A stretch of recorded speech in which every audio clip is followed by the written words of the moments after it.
자, 여러분들 계속 이어서 세법 2부를 한번 풀어보도록 하죠.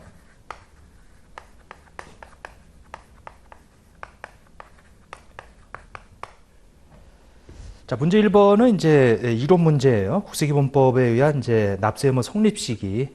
그 다음에 열거된 건데, 뭐 소득세는 이게 기간과세 세목이죠. 그러니까 이제 과세 기간이 종료되는 때, 그때가 이제 성립이 되고요. 법인의 청산소득세, 요거는 이제 해산을 하게 되면 납세 의무가 성립이 되죠. 상속세는 이제 이 상속이 개시되는 때죠. 그러니까 이제 피상속인, 우리 상속인 사망한 날, 그때가 이제 되겠죠. 상속이 개시되는 때. 그리고 증여세는 이제 증여, 여기서 재산 취득하는 때가 되고요. 부가세도 요 기간과세 하는 거예요. 과세 기간이 끝나는 때고, 증권거래세, 요건 이제 매매거래가 확정되는 때고, 국세에 부과되는 이제 이 교육세, 요거는 이제 그 국세에 따라가죠. 그 국세 납세 의무가 성립하는 때. 자, 농어촌 특별세도 마찬가지로 본세에 따라 붙는 거니까 이제 본세 납세 의무가 성립하는 때고, 종합부동산세라고 하는 거, 요거는 재산세하고 똑같이 저 과세기간 기준일 6월 1일이죠. 자, 무신고 가산세다.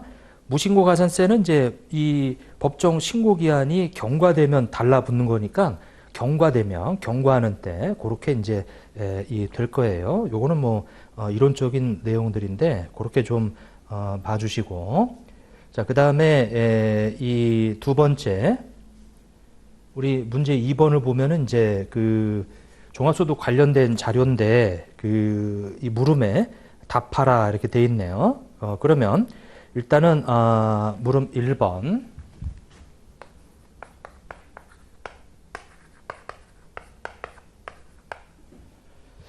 자, 물음 이 1번은 뭐라고 돼 있냐면 이제 이 총급여액 그리고 종합소득에 합산되는 기타 소득 총 수익 금액을 계산해라 이렇게 나와 있네요. 그럼 이제 두 가지로 좀 나눠지는데 위에 쭉 열거가 돼 있어요. 이게 이 주식회사 한바다가 지급한 급여라고 돼 있네요. 첫 번째 이 급여라고 하는 부분. 자, 이것은 이 근로 소득이죠. 근로소득. 지금 두 가지로 나눠서 근로소득과 이제 기타 소득으로 이렇게 좀 나눠 가지고 보면 요거는 뭐 당연히 이 근로소득이 될 거예요. 이게 4천만 원이 되겠다. 자, 이제 두 번째 휴가비, 기밀비 이렇게 돼 있네요. 휴가비, 기밀비 이렇게 라고 돼 있는 부분이 이제 200만 원이 있는데 이것도 근로소득이죠. 이렇게. 자, 그 다음에 자가운전 보조금이라고 하는 게 있어요.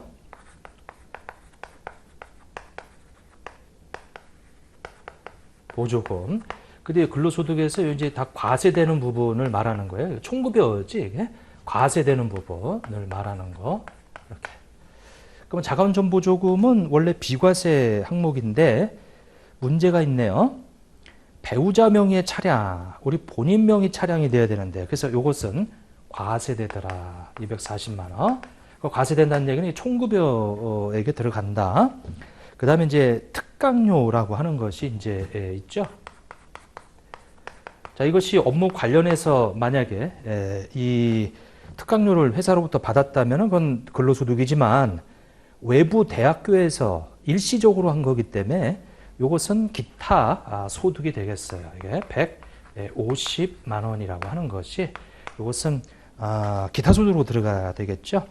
그 다음에 이제 그 각종 권리 양도로 받은 금액이다라고 해서 상표권 양도,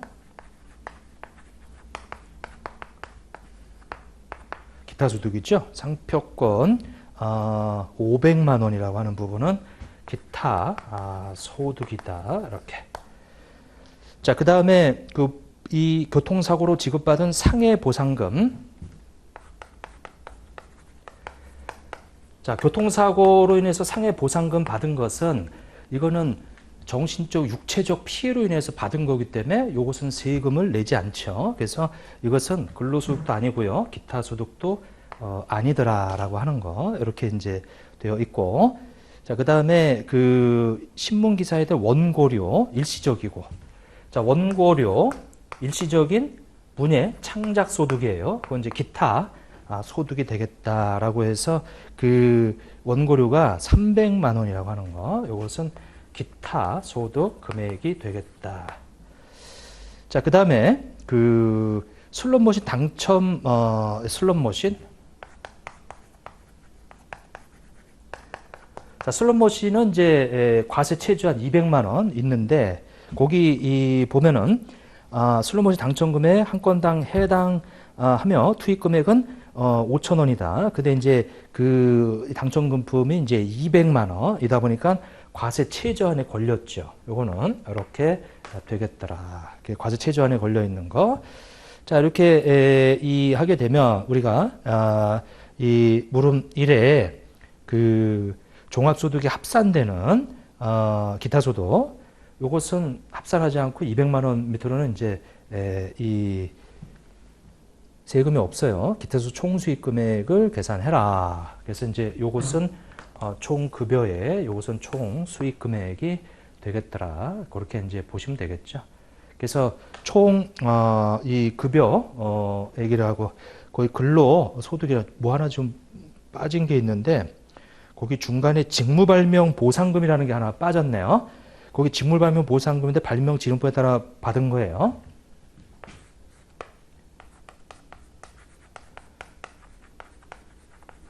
보상금. 요 금액이 지금 얼마냐면은 800인데 500만 원까지 비과세란 말이에요. 그러니까 300만 원이라고 하는 것이 이제 이 과세가 된다. 요거 하나 좀 빠졌네, 이게 거기.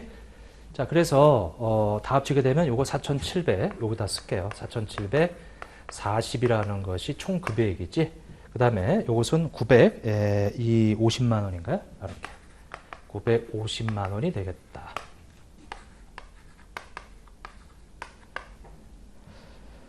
자, 그 다음에 이제 두 번째 물어보는 것이 기타 소득에 대한 소득세 원천인세액과 종합소득 금액을 계산을 해라. 이렇게 돼 있네요. 물음 2번은. 자, 그러면 우리 여기 나오는 특강료, 상표권 양도, 원고료, 요것이 다 우리 60% 이 의제 필요 경비를 인정하는 금액이니까 저 950이라고 하는 부분에 대해서 1-60%를 뺀 것에 대해서 우리가 지금 뭘 구하라고 되어 있냐면 원천징수 세액을 구하라고 되어 있으니까 원천징수 세율은 20%가 되겠더라. 자, 그러면 950만 원 곱하기 이제 해서 나온 금액이 이 76만 원이 되겠네요. 이렇게 원천징수 세액이. 자, 이제 두 번째는 그 종합소득의 이 종합소득 금액을 구해라 이렇게 나와 있네요. 그러면 일단 기타 소득 금액은 저 950만 원에 대해서 1-60% 의제 필요금이 뺀 거, 요것이 이제 그 기타 소득 금액이 되겠죠. 지금 380만 원이라고 하는 것이 이제 되고요. 자, 두 번째는 이제 근로 소득 금액이에요. 저 4,740이라고 하는 총 급여액에서 근로소득 공제 금액을 해주는데, 우리 이 문제에서는 맨 앞에 우리 이 근로소득 공제 4,500만 원 초과하는 것에 1,200만 원, 이것이 이제 그 1,200만 원. 그 다음에 그 4,500을 초과하는 금액의 5%니까 요 240만 원의 5%. 이렇게. 자, 그걸 뺀 것이 이제 이 근로소득 금액이 되겠죠. 이게 4,740만 원에다가 여기 240만 원의 이제 5% 플러스 1,200만 원. 이제 그거를 우리 빼주자. 그러면 3,500 8만 원이 되겠다. 이렇게.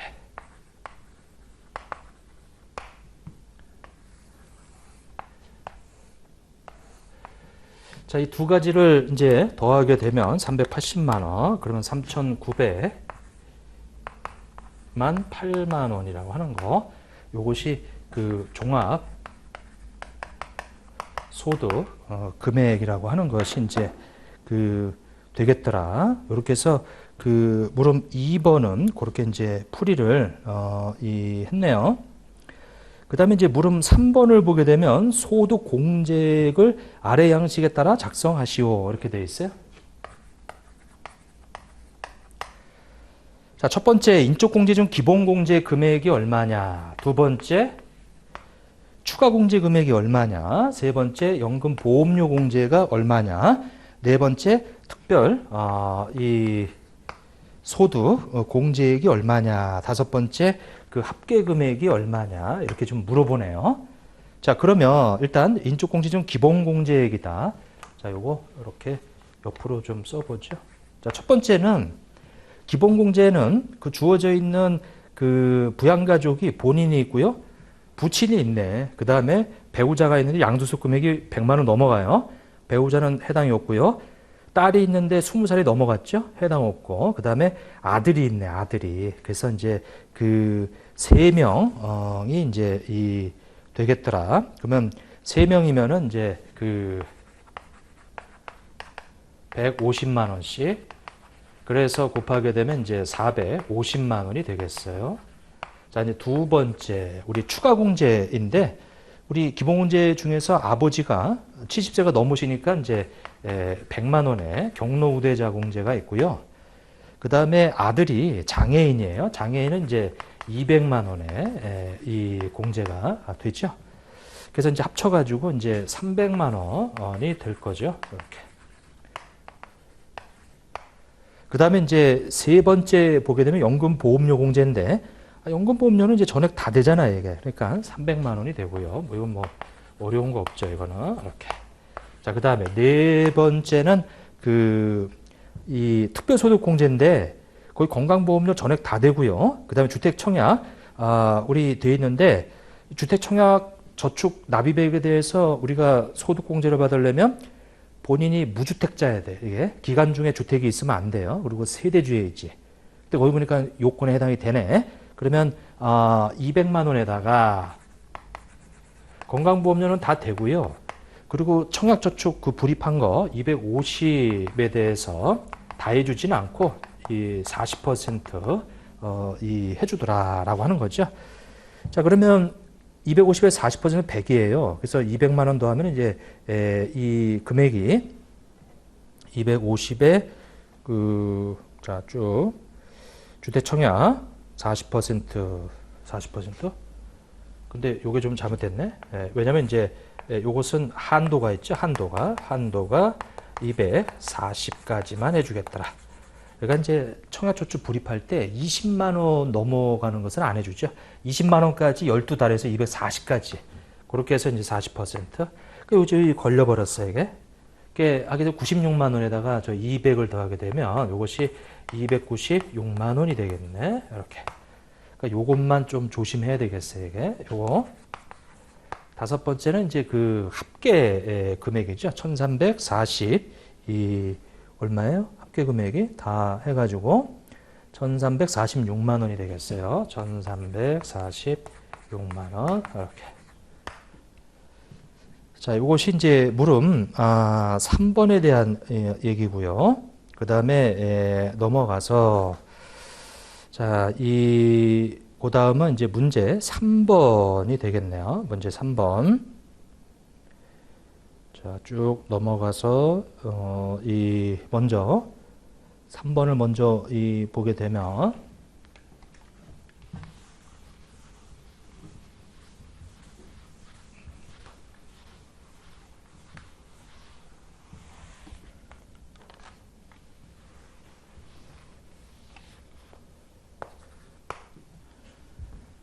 자, 박민수라는 사람이 이제 공동사업장이 있어요. 가족하고 친구하고 음식점을 같이 해.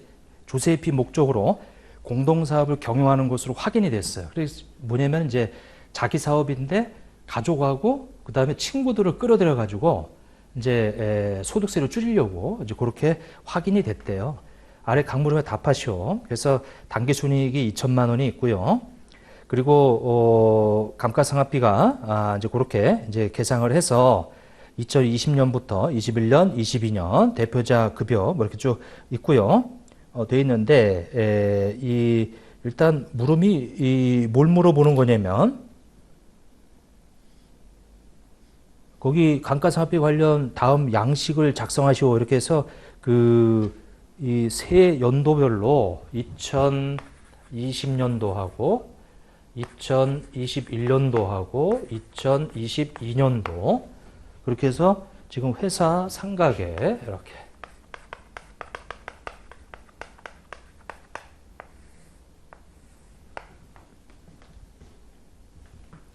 자 상각 범위에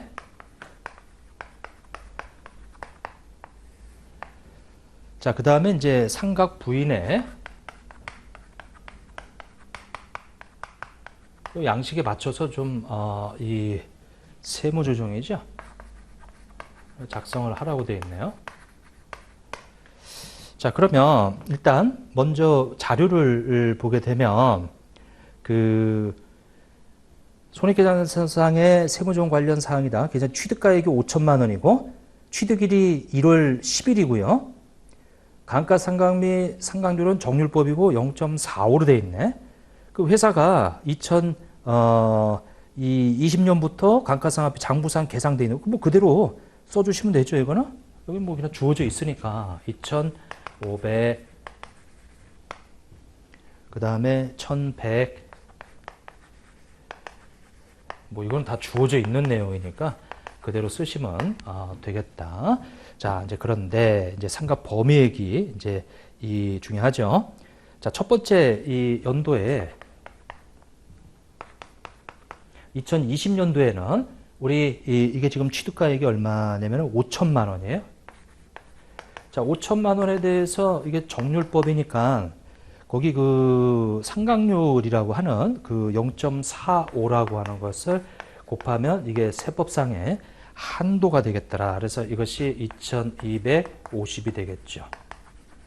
그러면 여기가 2250.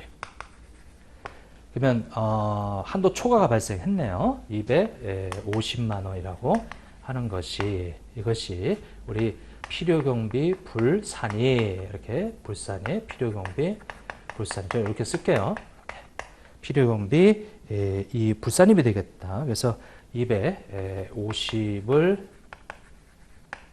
이렇게 처리해 주면 되죠. 자, 그리고 나서 이제 그 다음 연도로 이제 갔어요. 다음 연도로. 요거 이제 이렇게 처리할게요. 다음 연도에 세법상에 우리 5천에 취득을 해서 회사가 2,500이라는 감가상각 누계획을 잡아놨죠. 근데 이 중에서 우리가 한도초가 250이 있어요. 이것이 넘어온 세법상의 기초잔액이지. 거기다가 곱하기 0.45라고 하는 것이 세법상의 이 한도가 되겠더라. 그래서 5천에서 2,500 빼고 250을 더한 것에다가 0.45 하게 되면 이것이 1237만 5천 원 이렇게. 지금 이것이 1237만 5천 원 이렇게 계상이 되겠죠. 자, 그런데 여기는 지금 이 한도보다 얼마냐 137만 5천 원이 이 시임 부족액이 발생했지. 이게. 그래서 이것은 137만 5천 원 하고 그 다음에 이제 요 250만 원 하고 저번 연도 한도초가 있잖아요. 이게 둘 중에 작은 것만큼을 우리가 필요경비 산입을 시켜주자 이렇게. 지금 이 137만 5천 원이라고 하는 것이 이제 마이너스 유보로 이렇게 이제 계상이 되겠더라. 됐죠? 요 한도초가 근데 이제 한도초과 금액을 한도로 해서 시임부족에 그거를 송금 산입시켜. 송금 산입은 이제 법인세고. 요거 이제 소득세법이니까 이제 필요경비 산입시켜라. 이렇게 필요경비 산입시켜라. 그리고 이제 22년도가 됐어요. 자, 우리가 5천이 있었지. 근데 회계상 지금까지 감가상각 누계액으로 3,600을 잡아서 넘어왔죠. 근데 한도 초과가 지금 얼마가 냐면 250에서 송금 산입을 저 137만 5천 원을 필요공비 산입을 시켰으니까 남아있는 필요공비 불산입에서 남아있는 이 잔액이 112만 5천 원 이렇게 돼 있죠.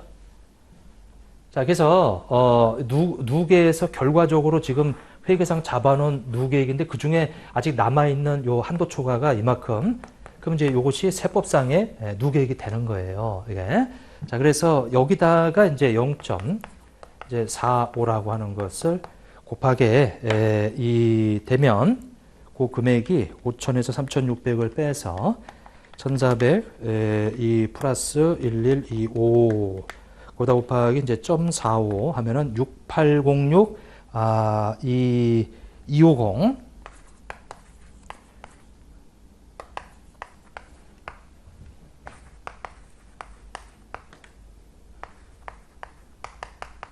이렇게 되겠죠. 자, 그러면 일단은 여기 또 마이너스 났어요, 이게. 그래서 이게 280만 6,250원인데 지금 남아 있는 잔액은 여기서 요거 뺀 요 112만 5천 원만 한도 초가 남아 있지. 그래서 필요경비 산입이다라고 해서 112만 5천 원 요것을 우리가 마이너스 유보 이렇게 처리해 주자라고 하는 거죠. 이렇게 이제 이 계산을 해 주시면 돼요. 자, 그다음에 이제 물음 2번. 자, 물음 2번은 이제 물어보는 게 공동사업장 소득금액 관련 다음 양식을 작성하시오 이렇게 나와 있네요. 지금 여기 사업 소득 금액이라고 하는 부분이 있고 그 다음에 또 뭐가 있어요? 거기 이자 소득 금액이라고 하는 게 있지. 이렇게 양식에 맞춰서 답안을 작성하라고 했으니까 자, 거기 1번에 결산서상 순이익이 2천만 원이 있죠. 요거 1번 2천만 원. 자, 이제 2번서부터 한번 보게 되면 세무조정 사항인데 일단 먼저 감가상각비 이렇게 나와 있네요. 근데 우리 감가상각비는 우리가 2022년도니까 요 필요경비 산입되어 있는 이 부분이 이제 112만 5천 원이 이렇게 들어가겠죠. 요거는 자, 요거는 이제 요거 참조하시면 돼요. 112만 5천 원 이렇게 돼 있고요. 그다음에 이제 두 번째는 이제 대표자 급여에 대한 얘기인데 소득세법은 대표자 급여에 대해서 이제 인정하지 않죠. 뭐 대표자에 대한 소득을 구하는 건데 이걸 빼버리면 안 되지. 그래서 이것은 600만 원을 더해주자. 자, 그 다음에 세 번째 벌금. 이거는 이제 벌금의 효과를 위해서 필요금이 불산입 시키죠. 30이라고 하는 부분 이렇게 돼 있고 벌금, 비영업대금에 대한 대송금, 비영업대금에 대한 대송금. 비영업대금은 사업소득의 자산으로 들어가면 안 돼요, 이거. 그래서 이제 이것은 비영업대금 대송금을 여기 저 당기손익에 처리했으면은 그거는 부인해 버려야지. 이게 불산입 시켜야지. 300만 원. 그것이 지금 3번인데 지금 순서가 좀 바뀌었죠. 요 3번은 맞고 요게 4번에 가서 요게 30이 들어가야지. 요거는 이제 300 이렇게. 자, 당기손익에 들어가면 안 되는 대송금이에요, 이거는. 자, 그다음에 이제 다섯 번째를 보면 사업 자금의 일시예금으로 인한 국외이자 400만 원. 400만 원. 400만 원은 이제 여기에 들어가 있죠. 당기순이익에 이자 수익이 들어가 있는데 이자 수익은 별도로 이자 소득 금액에서 과세하니까 여기서 이자 수익 들어가 있는 거는 빼주고 그 뺀 거 가지고 이자 소득 금액으로 들어가야 되겠다. 자, 그 다음에 여섯 번째 소득세가 있어요. 그러면 이 소득세는 불산입을 시켜야지. 왜냐면 소득세를 구하는데 거기다가 필요분비로 빼버리면 안 되니까. 그래서 아예 소득세가 빠지기 전 금액으로 해서 소득세를 구해야죠. 이렇게 200만 원을 더해주자. 그 다음에 이제 7번에 수선비예요.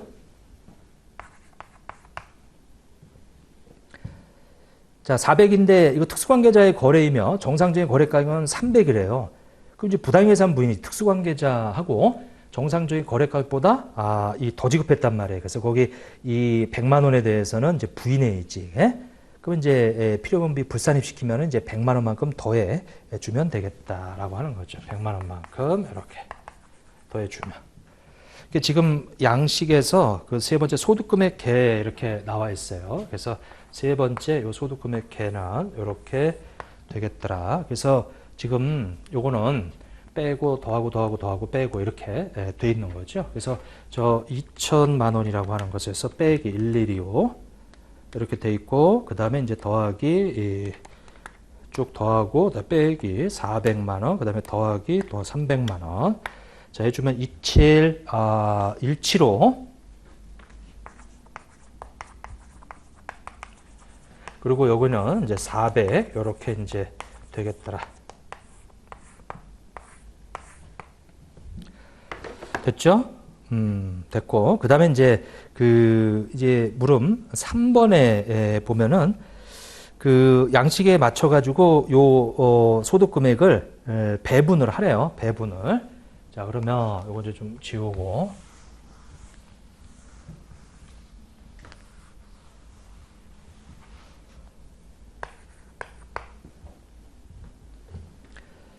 자, 이제 거기 보게 되면 손익 분배 비율, 거기 박민수, 이현정, 뭐 이렇게 쭉 나와 있어요.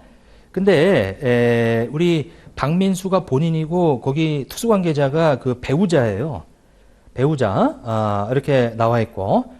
근데 이게, 보면, 조세피, 관련해서, 일단은, 40%, 30%, 20%, 10% 이렇게 나와 있는데 40% 본인이고, 그 다음에 30%, 그 다음에 몇 퍼센트예요? 20%, 그 다음에 이제 10% 이렇게 나와 있네. 이게 이렇게. 이게 아마 100%일 거예요. 근데 아까 저기 사업소득 금액 2,700 얼마? 17만 5천 원. 이게 공동 사업장에서 계산된 이 소득 금액인데 요거를 우리 지분별로 2,717만 5천 원, 그다 곱하기 이제 40%다라고 하면 10870 이렇게 10870.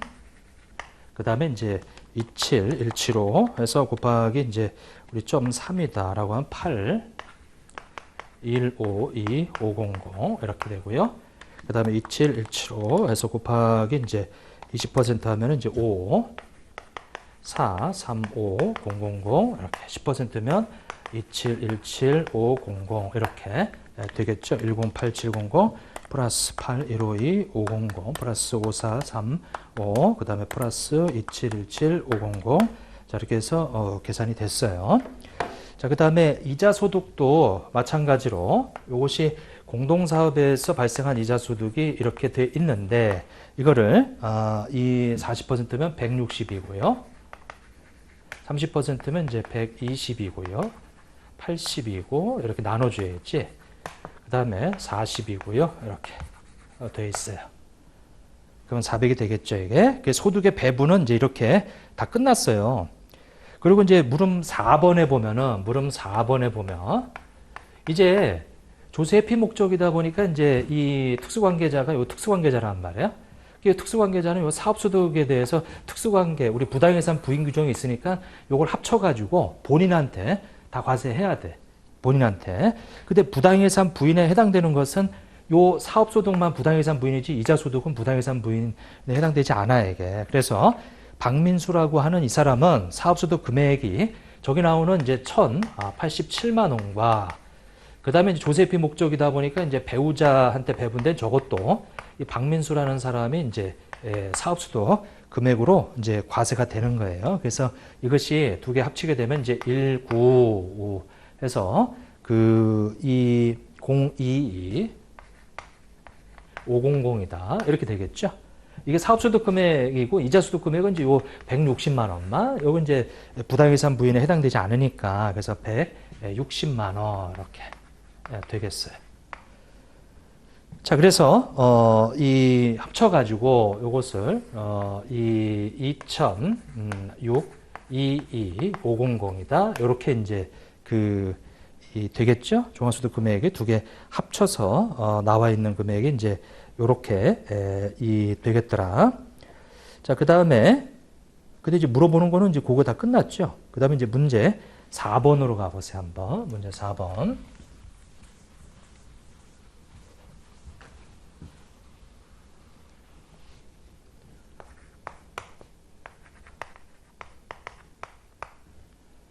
자, 이제 문제 4번에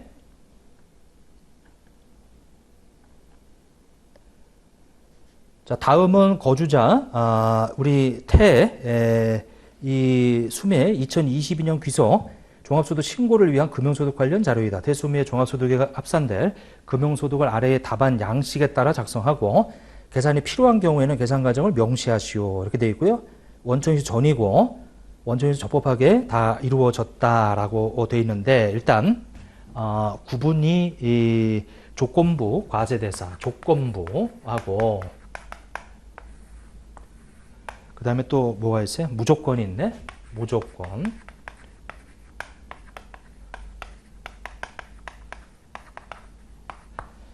자, 먼저 구분은 이자소득부터 들어가네요. 이자소득.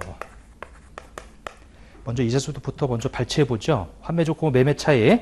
당연히 조건부지. 300거다 쓰고. 자, 환매조건부. 자, 첫 번째 여기 이제 1번이었어요. 자, 두 번째 상호저축은행의 부금. 요거 당연히 이자소득이지. 조건부 600만 원 이렇게 이제 들어가고요. 그다음 공익신탁의 이익이다. 이건 비과세예요. 그러니까 이거는 이제 빼고 정신적 피해를 수령한 손해배상금 1,000만 원과 그 법정이자. 근데 이거는 우리 과세 제외돼 있지 이거 열거돼 있지 않단 말이에요. 얘 3, 4번은 다 지나가고 5번 외상매출금의 지급기일 연장이자로 100만 원이에요. 근데 이 중 5만 원은 소비대차로 전환된 채권에 대한 이자라고 돼 있죠. 그 소비대차로 전환됐다는 얘기는 이거 금전 소비대차로 바꿨다는 얘기예요.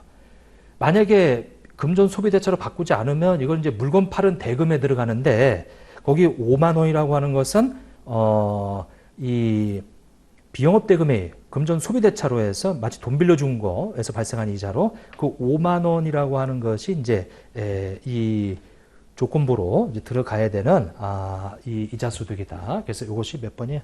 거기 그 5번이죠. 조건부 이렇게 이제 들어가 있고요. 그다음에 6번에 보면은 이제 그 현금 배당 이건 배당 소득이고, 그다음 7번에 국외은행 예금이자. 그럼 이제 외국에서 원천인수하고 받았기 때문에 우리나라에서 원천인수되지 않은 거니까 무조건 종합과세. 그러니까 이제 원천인수 우리나라 이 세법에 따라 원천인수 당하지 않은 것이 이 무조건 종합과세란 말이에요. 300만 원 이렇게 이제 들어가 있고요.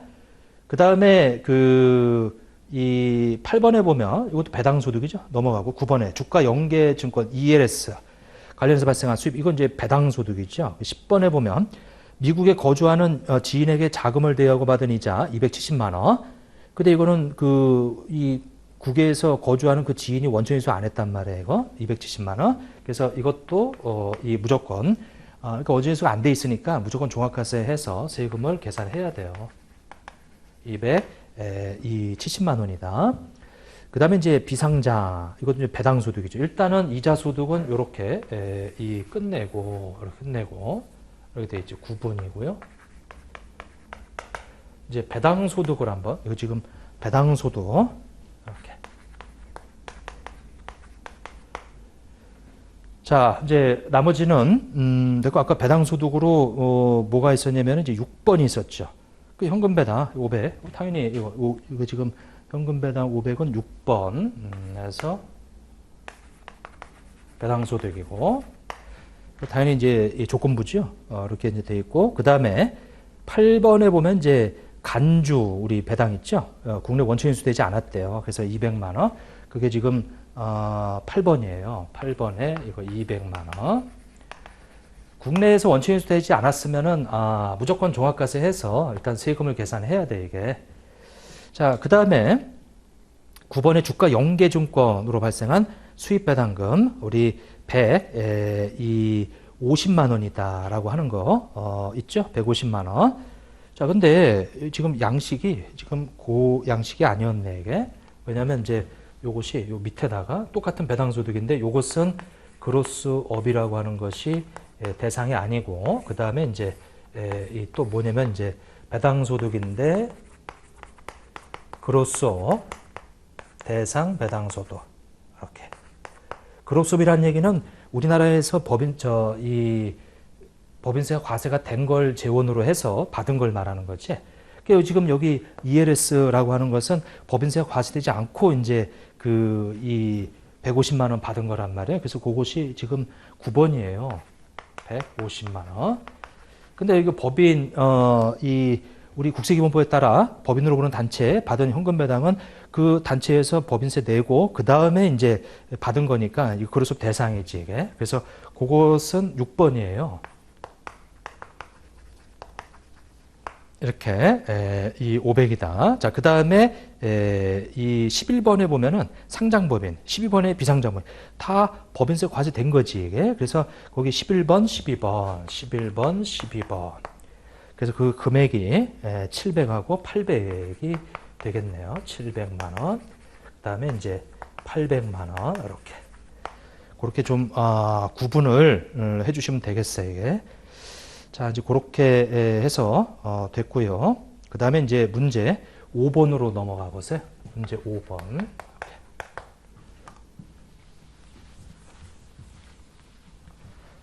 자, 문제 5번에 보면은 이제 이 거주자 태수미 아까 문제 4번이었고 그 다음에 자, 문제 5번 이렇게 나와 있는데 그 두 가지죠. 추가로 납부할 종합소득세 1번과 그 다음에 이제 가산세 이제 구하라고 해서 이제 2번 이렇게 두 가지로 나눠져 있어요. 두 가지를 한번 구해봐라 이렇게. 그래서 이제 이 1번에 보게 되면 처음에 신고한 게 그렇게 돼 있고요. 수정사항이 부정행위로 해서 이제 필요경비 반영된 거, 그게 800이 있어요. 그러면 착오로 매출 누락된 거 200도 있네. 그러면 합쳐서 1000만 원이 원래 당초 신고한 그 사업소득 금액에다가 이제 우리가 이 가산을 시켜서 그러면은 원래 과표가 6,200이었거든요. 그러면 이 첫 번째 6,200에다가 플러스 그 부정행위로 인한 그 필요경비 반영돼 있는 800하고 200이라는 것을 이제 다시 가산을 시켜서 그러면 이제 과표가 7,200이 돼 버리겠네. 이게 이렇게. 자, 그러면 수정된 이 과표가 7,200인데 7,200에 대한 우리 이 산출세액은 앞에 이 산출세 표를 보고 이것이 6,000 얼마냐면은 이제 이 7,200만 원에다가 요것이 24% 이제 구간인데 이 얼마를 빼주면 522만 원을 빼주죠. 요거는 이제 앞에 나와 있는 산출세 표를 보고 작성하시면 돼요. 그렇게 해서 계산된 세액이 이 얼마냐면 1,206만 원이에요. 1,206만 원이다. 이렇게. 자, 그래서 당초에 이 산출 이 세액이 966만 원 이렇게 이제 되어 있고 자, 그렇게 해서 나온 것이 산출세액이 1,206만 원 이렇게 나왔어요. 근데 1,206만 원에서 얼마냐면은 7만 원이라고 하는 것을 이제 빼줘야죠.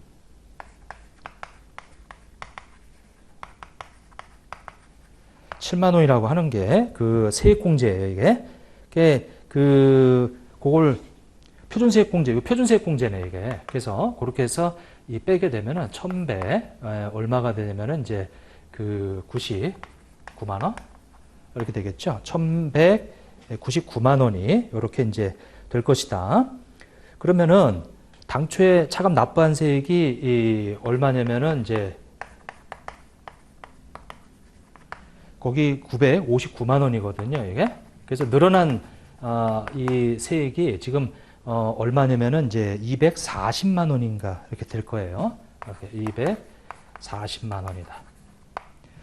자, 요것이 이제 추가로 납부할 이제 종합소득 이 세액이 되겠죠. 그다음에 이제 가산세를 이제 구해야죠. 요게 이제 추가 납부할 거고 이제 가산세를 구해야 돼요. 근데 가산세는 이제 이 무기장 가산세는 고려하지 말라고 돼 있어요.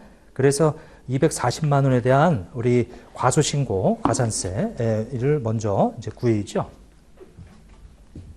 자, 첫 번째 이 과소신고 가산세, 그 이제 둘 중에 이제 맥스지. 이렇게 맥스인데 우리 수익금액은 1,000만 원이라고 하는 거 이렇게 거기 이 1,000만 원이라고 하는 부분에 대해서 이 몇 분의 몇이에요? 우리 10,000분의 14죠. 10,000분의 14다라고 하는 거. 근데 우리 이 부정행위로 인한 것은 1,000만 원이 아니고 800이네. 800. 왜냐면 일반 과소신고하고 부정 과소신고 나눠줘야지 이게. 그래서 이 800에 대해서 10,000분의 14다 이렇게 돼 있고요. 그 다음에 우리 이 40만 원 있잖아요. 이게 이 240만 원. 자, 이 중에서 우리 1,000만 원 중에서 부정행위와 관련된 게 이게 800이에요. 이렇게. 그러니까 이제 이 1,000만 원 중에서 800에 대한 세액을 이제 구하게 되면 이것이 192만 원이 나오네. 요거 192만 원 이렇게 관련된 세액이 192만 원이 될 거예요. 그러면 그 192만 원 이것이 부정 과소신고 관련돼 있는 이 납부세액이 되는데 이것에 대해서 가산세가 40%예요. 40% 이렇게 40%다. 이렇게 40%다. 근데 우리 800만 원에 대한 10,000분의 14는 이게 11,200원이고 그리고 부정과소신고 납부세 관련해서 40% 있죠? 40%. 그거는 76만 8,000원이에요. 76만 8,000원. 그래서 76만 8,000원이 이제 되겠죠. 요거는 지금 이렇게 돼 있는데 요것을 맥스를 이렇게 하면 안 되고 여기다가 곱하기 40% 해서 둘 중에 맥스. 요것은 얼마냐면 이제 76만 8,000원이 되겠네. 이렇게 둘 중에 맥스. 요것이 우리 800만 원에 대해서 곱하기 14 나누기 만이다라고 하게 되면 이게 11,200원인데 요게 76만 8,000원. 요건 이제 부정으로 인한 부분이고요. 요거 이제 부정으로 인한 그리고 이제 일반 과소신고도 있죠. 과소신고 이렇게. 그래서 이제 둘 중에 이제 맥스. 자, 일단 240만 원 중에서 일반은 1,000만 원 중에서 요 200에 해당되는 거 이렇게 200에 해당되는 거. 그것은 얼마냐면 이제 48만 원이 되겠는데 요거는 일반은 이제 10%예요. 이렇게. 그러면 이제 이것은 이렇게 4만 이 8천이라고 하는 것이 이제 되겠죠? 48,000이라고 하는 거. 이렇게 이제 되겠다. 요건 이제 부정한 것만 그렇게 돼 있고, 요거는 이렇게. 48,000원. 여기는 이제 76만 8,000원. 그래서 두 개를 합치게 되면은, 얼마냐면 이제 81만 6천원인가요? 이렇게. 81만. 이 부정한 거, 그거 76만 8,000원이고, 그 다음에 일반 과소신고 그거는 48,000원. 그래서 두 개를 합치자. 81만 6천원이에요. 근데 지금 요거를 우리가 언제 신고했냐면은 23년도 9월 30일. 그럼 9월 30일이면 5월 31일이 원래 법정 신고 기한인데 그때로부터 지금 몇 개월이 지나갔냐면 이제 4개월이 지나갔어요. 그래서 50% 이제 이 감면을 감면을 받는다. 지금 요것에 대해서 1 마이너스 이제 50%요 신고불성실에 대한 감면. 그러면 이제 반이니까 이게 얼마냐면은 2로 나눠주게 되면 이제 40만 8천 원이 되겠다. 이렇게 40만 8천 원.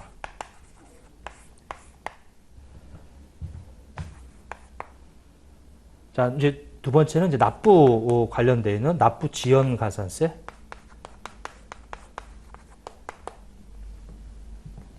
자, 납부 지연은 이제 그 240만 원에 대해서 10만 분의 22, 10만 분의 22, 240에 대해서 이제 10만 분의 22 이렇게.